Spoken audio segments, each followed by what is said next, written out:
You feel it as a dull ache behind your sternum, a hollowness, like something important is missing, but you cannot name what it is. You scroll through your phone, you put on a show, you find something to eat you are not hungry for, and none of it touches it. That feeling. The one that shows up when you are alone for too long. Scientists call it loneliness, but that word is too small, too casual. Because what your body is actually doing when it feels that ache is running an ancient emergency protocol. One that was coded into your nervous system long before language existed, long before cities, long before any of this. Your body thinks you are dying. Not metaphorically, biologically, measurably. When you are isolated, your body reads it as a life-threatening crisis, and it responds accordingly. Here is why that matters. And here is why it changes everything you think you know about being alone. For the vast majority of human history, you did not survive alone. Full stop. An isolated human was a dead human. There were no grocery stores, no locked doors, no emergency services. If your group abandoned you, or if you wandered too far, or if you were cast out, you were exposed to predators, to starvation, to cold, to everything the environment could throw at a single unprotected body. Your ancestors who felt fine about being alone did not pass their genes forward. They died. The ones who felt profound, gut-wrenching distress when separated from the group, the ones whose bodies screamed, "Get back to your people," those were the ones who scrambled back. Who survived? Who became your great-great-grandmother, 100,000 times removed? You are not weak for hating loneliness. You are the product of every human who was scared enough to stay connected. But here is where it gets stranger. Your body does not just feel bad when you are alone. It physically changes, measurably, at the cellular level.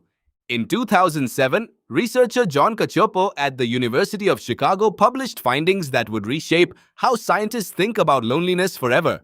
Cacioppo and his team discovered that lonely people do not just feel worse. They have different gene expression. Their immune cells behave differently. Specifically, genes linked to inflammation are upregulated, while genes linked to antiviral response are suppressed. Think about what that means.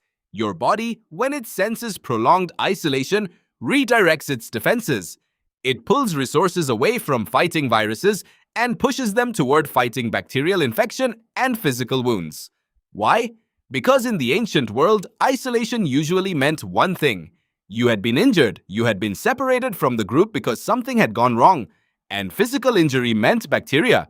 So your body prepared for that. Your immune system is not responding to your modern apartment. It is responding to the savannah, to the threat that mattered 100,000 years ago. It does not know the difference between being alone in a city of 8 million people and being abandoned by your tribe in the dark. And it gets more specific than that. When you feel lonely, your amygdala, the part of your brain that processes threat, becomes hyperactivated. You become more alert to social cues. You scan faces more intensely for signs of rejection. You start reading neutral expressions as hostile. You become, in a measurable physiological sense, paranoid. Cacioppo called this the loneliness loop. The pain of isolation makes you more defensive. More defensive behavior pushes people away. And so the isolation deepens. Not because you wanted it to, because your ancient brain running ancient code made social connection feel more dangerous than the loneliness itself. This is why loneliness is so hard to escape once it takes hold. It is not a feeling, it is a feedback system, and it was designed not for your comfort, but for your survival. Now, here is the part that most people do not know. Loneliness and being alone are not the same thing. Cacioppo spent decades making this point. You can be surrounded by people at a party and feel the ache. You can be by yourself in a cabin for a week and feel completely at peace. What your body is actually measuring is not your physical proximity to other humans. It is your perceived social safety. Do you feel like you belong somewhere? Do you feel like someone would notice if you disappeared? Do you feel tethered to a group, to a role, to a place in a web of relationships? If yes, your nervous system relaxes. If no, it does not matter how many people are in the room. Researcher Vivek Murthy, who served as United States Surgeon General, spent years documenting what he called a loneliness epidemic. In survey after survey across age groups, across countries, a staggering proportion of people reported having no one they felt truly close to. Not just single, not just introverted, people embedded in offices, in families, in marriages, still reporting the ache, still running the alarm. Murthy found that loneliness increases the risk of early death by roughly 26%. That number is comparable to smoking 15 cigarettes a day. Loneliness is not a mood, it is a health crisis. And the body knows it. But why does connection feel so good when you find it? Why does a conversation with someone who really gets you feel almost physical in its relief? Because it is physical. When you feel genuinely seen by another person, your brain releases oxytocin. Your cortisol levels drop, your heart rate settles, the threat response dials down. Your body, which had been bracing for impact, exhales. This is not a metaphor. This is measurable neurochemistry.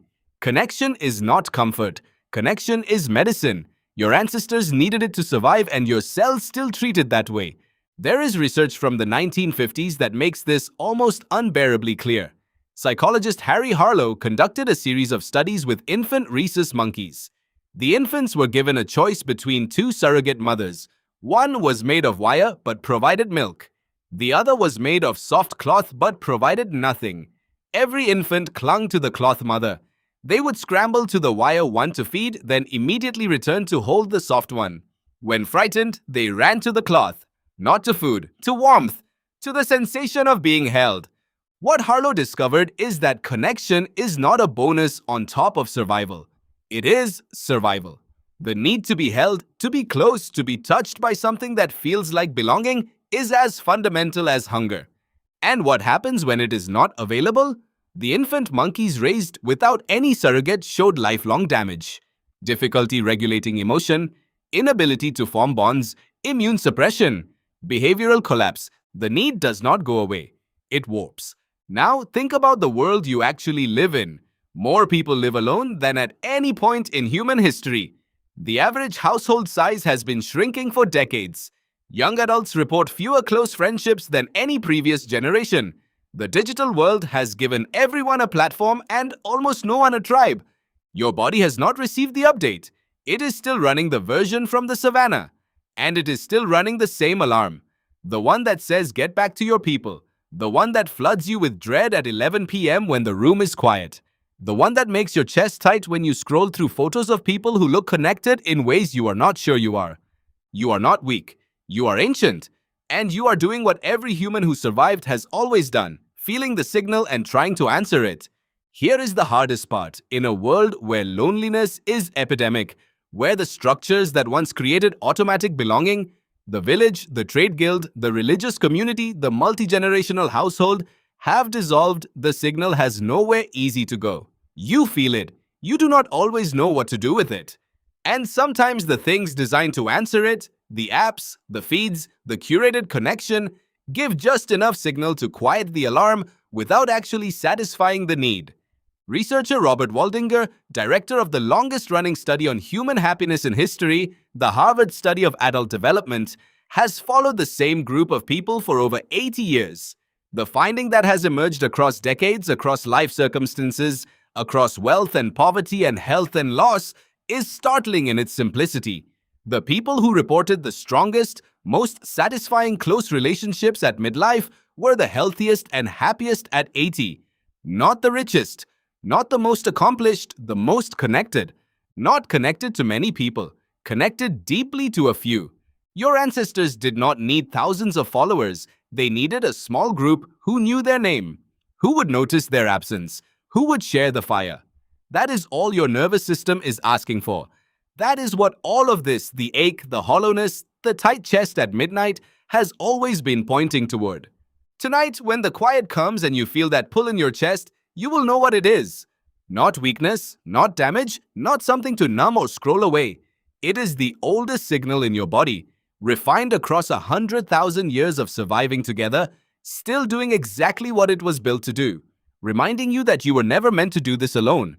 The ache is not broken, the ache is the message.